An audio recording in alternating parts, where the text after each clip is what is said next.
Forum. Forum FM.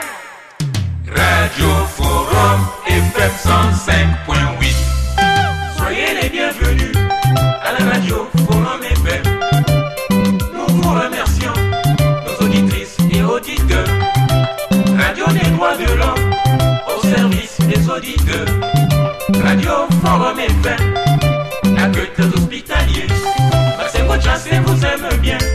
Droits de l'homme, c'est votre radio. Soyez à l'écoute aux émissions de droits de l'homme. Vous suivez actuellement le mot du président du réseau Forum Radio-Télévision des droits de l'homme, Maître Maurice Massingo-Thiassé. Bienvenue à toutes et à tous. Et comme nous l'avons dit précédemment, dans la première partie de notre série sur le réquisitoire probable contre Sassou, nous passons aujourd'hui donc à Sassou qui a désarticulé la République et l'État. Il est conscient, Sassou Nguesso, de ses crimes, de la décadence et de la ruine du Congo. Il a imposé dans sa constitution du 25 octobre 2015, voici donc 10 ans, un article bidon, irréaliste et contestable. Il s'agit justement de l'article 96 qui précise, je vois donc le texte de cette constitution qui précise donc aucune poursuite pour les faits qualifiés de crimes et délits ou pour manquement grave à des devoirs commis à l'occasion de l'exercice de sa fonction ne peut plus être exercée contre le président de la République après la cessation de ses fonctions. Il se trompe. Il va même mentionner plus bas donc que la violation de ces dispositions constitue le crime de forfaiture et de haute trahison conformément à la loi. Alors, qui pratique la haute trahison ou la forfaiture? Ce n'est pas le président qui viendra ou les institutions qui viendront ou les dirigeants qui viendront après lui qui vont pratiquer la haute trahison. Sassou se trompe. Hein? Il se trompe, pauvre Sassou, l'ignare trompé par les rédacteurs de sa constitution qui ont oublié que le régime d'imprescriptibilité s'applique aux crimes considérés comme les plus graves de la communauté internationale. Que ce soit en droit interne ou que ce soit en droit international. Le crime contre l'humanité, par exemple, constitue la première catégorie historiquement reconnue comme imprescriptible. Il y a cela, donc vous savez bien, les crimes contre l'humanité, ce sont les attaques systématiques contre les populations civiles. Il y a les crimes de guerre, qui sont des violations graves des lois et des coutumes de guerre. Il y a le génocide, l'intention de détruire tout ou partie d'un groupe. Les crimes d'agression seront donc le statut de Rome. Il y a d'autres extensions spécifiques. Mais non, Sassou devait se ressaisir. Aujourd'hui, on parle de la partition du pôle, la marginalisation des conseils locaux au profit des conseils de sages, mobilisés sur la base de l'allégeance politique. Il faut aussi noter la préférence ethnique ou régionale et la corruption, qui est l'œuvre de Sassou, la désagrégation de l'administration générale, la désagrégation farouche de la force publique, par exemple, et la création d'une direction générale de la sécurité présidentielle. Je vais vous parler de ça, de ce nouveau décret qu'il a promulgué. Parce que la DGSP, pour nous, c'est une milice privée de Sassou Nguesso, nous allons le démontrer. Dotée de moyens sophistiqués et dont le corollaire est la marginalisation du reste de la force publique. D'ailleurs, cette force publique n'est pas représentative de la collectivité dans son ensemble. Le recrutement, vous voyez comment ça se fait. À chaque fois quand on recrute les gens, on ne tient pas compte du quota de chaque région. C'est comme ça parce qu'il y a une région qui domine. C'est pour ça que nous parlons de l'apartheid. Il faudrait que ça se sache qu'il ne peut pas échapper à la justice internationale. Il ne peut même pas aussi échapper à la justice du Congo.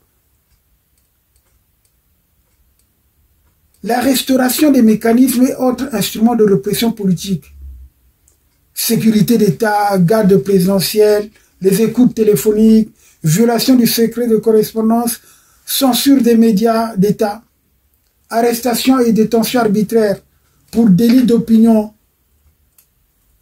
et parodies de procès contre, par exemple, Paulin Makaya, qui a échappé à la mort en 2015, justement, voici 10 ans, comme moi d'ailleurs.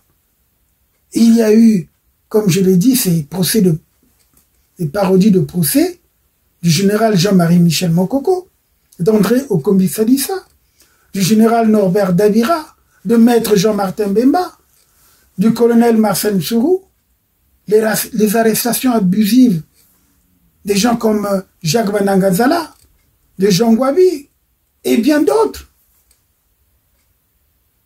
Non, Sassou Nguesso se dénie comme magistrat suprême en affichant sa volonté au quotidien de marcher sur la Constitution et les traités internationaux, notamment ceux relatifs au droit international des droits de l'homme. Sassou a dévié sa déification par ses complices, ses griots et courtisans de tout acabit, et notamment ceux du PCT. Sassou est devenu un demi-dieu. C'est en violation de la Constitution. C'est ce qu'il critiquait justement Ali Souba. Pour ceux qui ont le rapport du Forum pour la reconstruction du pays, mais vous lirez l'introduction de ce rapport, il traite justement de ce que je suis en train de vous dire. Mais ça, c'était contre Pascal Lissouba. Mais nous le retournons contre lui. Sassou Nguesso reste le président du Parti congolais du travail. Il est reconduit par les organes de son parti, contrairement aux stipulations de la loi fondamentale que je vous ai montré tout à l'heure. Je sais très bien sur les articles que je retiens dans ma tête, notamment, comme le prescrit le deuxième alinéa de l'article 80 de sa Constitution, qu'il nous a imposé il y a 10 ans donc. Je cite, « Le mandat du président de la République est incompatible avec toute responsabilité au sein d'un parti politique. » Alors pourquoi Sassou s'accroche à la présidence du PCT? Voilà. Tout ça, ce sont des erreurs. Et donc, la forfaiture est déjà établie. Le gouvernement est pourtant l'incarnation de l'État, par essence.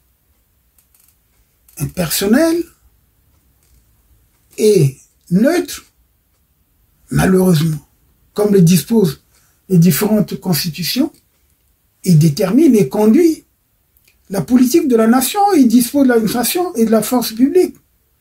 Dans l'exercice du pouvoir, Sassou et ses différents gouvernements se sont écartés de ces dispositions constitutionnelles pour s'illustrer dans les pratiques partisanes et anti-républicaines. L'alinéa 2 de l'article 81 de la fameuse Constitution mentionne le président de la République ne peut prendre part au marché public et aux adjudications dans des administrations et dans les institutions dans lesquelles l'État a des intérêts. Mais le gouvernement de Sassou Nguesso ne se préoccupe pas de faire réaliser des économies à la nation. Il est constaté des salaires exorbitants, des indemnités également, des membres du gouvernement, des responsables des institutions, des conseillers de la présidence, des officiers de la force publique. Encore, peut-être, on peut parler de certains administrateurs et des différents responsables des entreprises. Voilà. Donc la multiplicité également des sessions extraordinaires au niveau du Parlement, ça fait sortir de l'argent. Sassou Nguesso, par ses intimidations, par son gouvernement, mène délibérément des actions visant à saper, sinon à empêcher l'instauration effective du multipartisme et de la démocratie au Congo. L'arbitraire et l'autoritarisme, la démission et la vassalisation des autres institutions et les pratiques contraignant des membres des corps constitués à la suivre dans sa localité de son domicile privé d'Oyo pour y recevoir des instructions, ça, c'est avéré. Là, il y a eu le 1er novembre. Sassou est allé fleurir les tombes de ses parents à Oyo. Nombreux l'ont suivi, comme vous le constatez. Ça se fait depuis plus d'une dizaine d'années. L'attitude complice donc des dirigeants du Parti congolais du travail, parti, il faut dire, minoritaire dans la réalité. C'est pas parce que Sassou dit c'est partout, on l'accueille, mais oui, mais parce que parfois on mobilise les mêmes personnes, on amène des véhicules.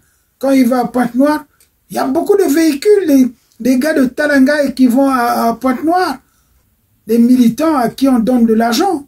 Vous pensez que la population accepte, même si on donne à certains militants 2000 ou des t-shirts, mais ils ne sont pas consentants. Donc, le Parlement, comme tous les appareils de l'État et de la justice, sont composés en majorité des hommes issus de la mouvance présidentielle et du clan d'Oyo. Le pouvoir judiciaire fonctionne lui aussi comme auxiliaire de l'exécutif, alors qu'il doit être gardien des libertés individuelles et de la légalité. Élu ou choisi sur des critères d'allégeance politique, les magistrats, par exemple, de la Cour suprême et autres degrés de juridiction, ont accru la précarité de la situation des citoyens, en particulier ceux qui sont dans l'opposition ou qui ne sont pas dans les loges ou dans la loge maçonnique que dirige Sassou Nguesso.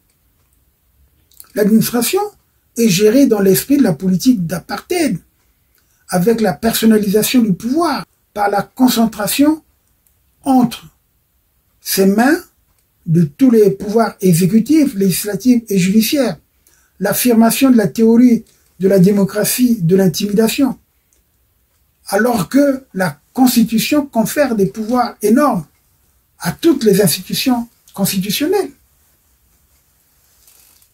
La non-déclaration, par exemple, par lui et ses ministres, avant leur entrée en fonction de leurs biens meubles et immeubles, est également aussi une faute grave. La Constitution du 25 octobre 2015, promulguée hâtivement bien sûr, mentionne la décentralisation totale du pays. C'est l'article 1er qui le dit. Je ne sais pas si c'est... Attendez.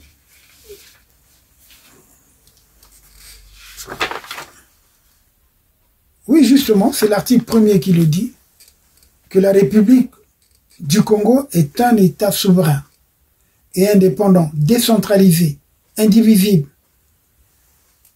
laïque, démocratique et social.